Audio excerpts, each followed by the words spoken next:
हमारे भाई और साथी DK शिव कुमार जी,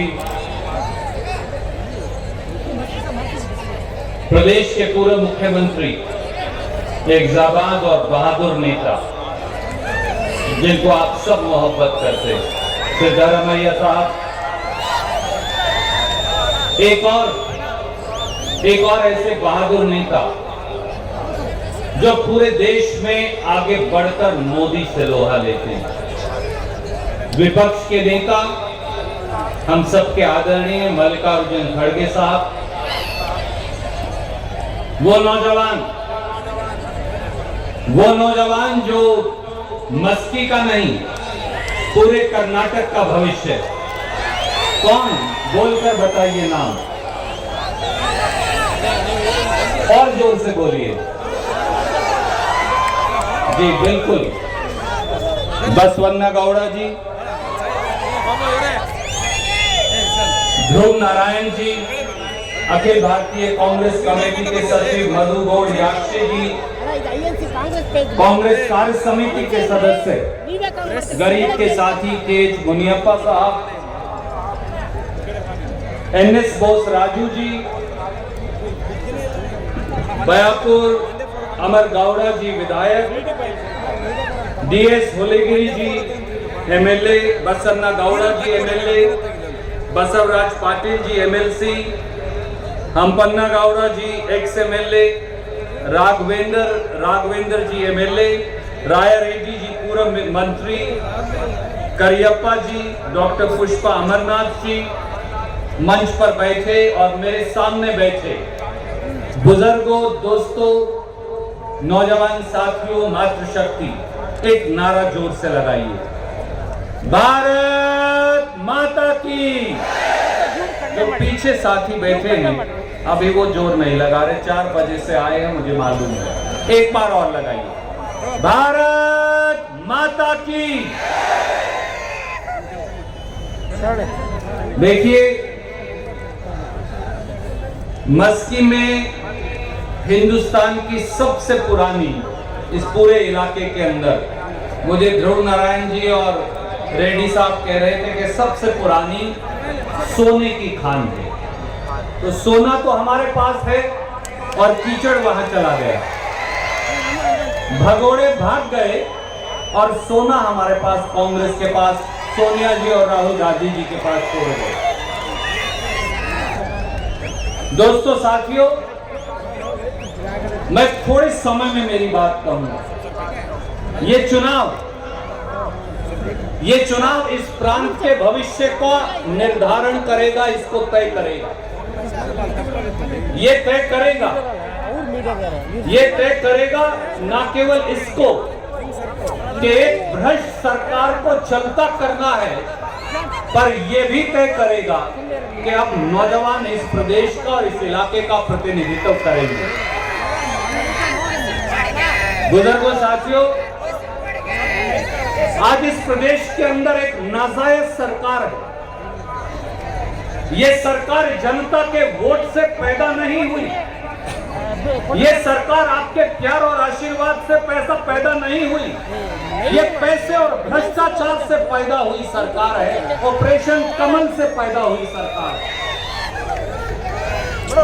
विधायकों की मंडी लगी, विधायकों का ईमान खरीदा गया, उस मंडी में चुनी हुई सरकार को बेचा गया, आपकी वोट को बेचा गया। और जो लोग चुनकर आपकी वोट से आए और विधायकों की मंडी में जाकर बिक गए, क्या वो आपकी वोट के हकदार हैं? हाँ या ना में बताइए। अगर वो आपकी वोट के हकदार नहीं हैं, तो फिर ये नौजवान आपकी वोट का और प्यार का और आशीर्वाद का हकदार है, तो हाथ खड़े करके बताइए कि हाँ है। जोर से हाथ खड़े करिए, मुट्ठी बंद करके करिए। राजनीति को बदलने की जरूरत है, राजनीति में ईमानदारी की जरूरत है, राजनीति में साफ गोई की जरूरत है। मुझे बताया गया कि भारतीय जनता पार्टी के बड़े बड़े नेता, एक ऐसे व्यक्ति भी आए हैं जिनके नाम से नया GST कर्नाटक में लगता है। जीएसटी तो आपने सुना, पर ये वीएटी नया क्या है जो कर्नाटक के अंदर लगता?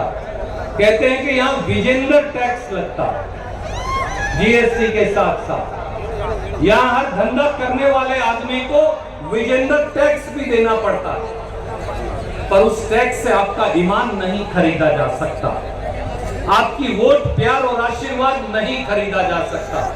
इस चुनाव में हमको ये साबित करना। और साथियों, ये सरकार, भारतीय जनता पार्टी की येदियुरप्पा सरकार, जिस दिन मस्की से ये नौजवान चुनकर जाएंगे राजीव गांधी जी के नुमाइंदे के तौर पर, राहुल गांधी जी और सोनिया गांधी जी के नुमाइंदे के तौर पर, डीके शिव कुमार जी, सिद्धारमैया जी और खड़गे साहब के नुमाइंदे के तौर पर येदियुरप्पा सरकार उसी दिन गिर जाएगी। और बस्ती के विकास का, प्रदेश के विकास का एक नया रास्ता तैयार होगा। ये सरकार है या सर्कस है? भारतीय जनता पार्टी सरकार चला रही है या सर्कस चलाती?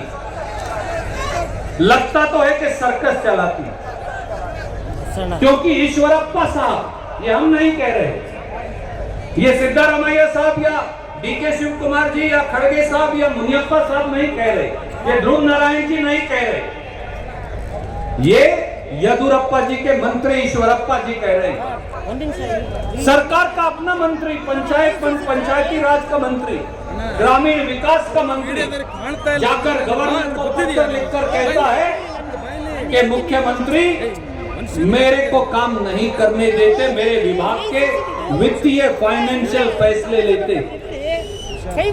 क्या मुख्यमंत्री को यह अख्तियार हो सकता? या तो मंत्री गलत है या मुख्यमंत्री गलत है। अगर मुख्यमंत्री गलत है तो येदियुरप्पा जी को बर्खास्त किया जाना चाहिए, और मंत्री गलत है तो मंत्री को हटाया जाना चाहिए। एक और मंत्री मधुस्वामी साहब, वो कहते हैं कि केंद्र सरकार प्रांतीय सरकार को काम नहीं करने देती। तो दिल्ली में भी आपकी सरकार है, यहां भी आपकी सरकार है, फिर आप काम क्यों नहीं करते? काम इसलिए नहीं करते कि इस प्रांत के मुख्यमंत्री के खिलाफ 3 बार, 1 बार नहीं, 2 बार नहीं, 3 बार कर्नाटक की हाई कोर्ट ने लिखकर कहा है कि येदियुरप्पा जी पर भ्रष्टाचार का मुकदमा चलाया जाना चाहिए। उनकी जगह जेल की सलाखों के पीछे है, उनकी जगह मुख्यमंत्री की कुर्सी पर नहीं, और ये होने वाला है। ये हम नहीं करेंगे, ये इस देश और प्रदेश की अदालतें करने वाली। और पूरे प्रदेश में हो क्या रहा? कहीं 5-5, 6-6 मंत्री, हमारे पत्रकार साथी बैठे हैं, आपके खिलाफ स्टे ले लेते हैं। हमारा गलत आचरण टेलीविजन पर मत दिखाइएगा, हमारा गलत आचरण अखबार में मत लिखिएगा। एक और मंत्री हैं, उनके आचरण के चर्चे तो पूरे देश और दुनिया के अंदर है। तो ये सरकार नहीं, सर्कस चल रही है। और एक और बात कहूंगा, मेरी बात समाप्त करने से पहले, साथियों, ट्रांसपोर्ट विभाग के सारे कर्मचारी अब सड़कों पर है, बस नहीं चल रही। क्यों? क्योंकि येदियुरप्पा सरकार उनको तनख्वाह नहीं दे रही, वो अपनी मेहनत का हिस्सा मांगते। छठा पे वेतन आयोग के मुकाबले में के मुताबिक अपनी तनख्वाह मांगते हैं। वो सब स्ट्राइक पे हैं, जब वो पैसा मांगते हैं तो उनको नौकरी से निकाल दिया जाता है। पूरे देश का किसान, पूरे कर्नाटक का किसान सड़कों पर है। ये जो किसान, मैं भी किसान का बेटा हूं, ये नौजवान भी किसान का बेटा। आज इस देश का 62 करोड़ किसान, खेत मजदूर आज सड़कों के ऊपर। 300 किसान दिल्ली के चारों तरफ मर गए। 3 काले कानून भारतीय जनता पार्टी लेकर आई, वापस नहीं लेती। और कर्नाटक में येदियुरप्पा जी, भारतीय जनता पार्टी आपकी जमीन छीनने का, वो जमीन जिसमें आप दो दो बार धान की खेती करते हैं। मैं खुद भी अपने खेत में धान की खेती करता हूं, इसलिए जानता हूं। आप साल में 2 बार धान की खेती करते हैं। ये आपकी जमीन बड़े बड़े धन्ना सेठों को बिकवाना चाहते हैं, क्योंकि उन्हें मालूम है कि आप उनके पैसे का मुकाबला नहीं कर सकते। पूरे देश और प्रदेश का मजदूर सड़कों पर है। हमारे कोरोना वॉरियर्स सड़कों पर हैं, क्योंकि उनको पीपीई किट नहीं मिल रहे। हमारे बच्चे, हमारे नौजवान सड़कों पर हैं क्योंकि उनके लिए रोटी और रोजगार नहीं। इस सब बातों को बदलना है तो वो एक ही रास्ता है, वो है कांग्रेस का, सोनिया जी और राहुल गांधी का ये तिरंगा झंडा, वो तिरंगा झंडा जो इस नौजवान ने अब थाम रखा है। इसलिए साथियों, दोस्तों, एक नए बदलाव की शुरुआत मस्की करने वाला है, ये मुझे विश्वास है। एक नई क्रांति का सूत्रपात मस्की करने वाला है, यह भी मुझे विश्वास है। और इस विश्वास को यकीन में तब्दील करने के लिए ये जोश जो आपका है, इसे होश में बनाए रखना है। अगले 4 से 5 से 6 दिन एक एक वोट कांग्रेस पार्टी को और हमारे इस नौजवान भाई को देकर इतनी वोट से चुनकर भेजिए कि पिछली बार जो 400-500 हैं उसमें 3 जीरो और लगा दीजिए। 50,000 वोट से चुनकर भेजिए ताकि कोई गड़बड़ फिर हो ही ना पाए। और मेरी बात खत्म करने से पहले मैं इस नौजवान के लिए केवल एक बात कहूंगा, और ये मेरे लिए नहीं, इस इलाके के अंदर उर्दू, हिंदी, कन्नड़ा, हम सारी भाषा बोलते हैं। ये खूबसूरत इसीलिए ज्यादा और कि हम सारी भाषाएं बोलते हैं और सबको अपनाते भी, कि हम तो दरिया हैं। ये इस नौजवान के लिए कि हम तो दरिया हैं, हमें अपना हुनर मालूम है। हम तो दरिया हैं, हमें अपना हुनर मालूम है।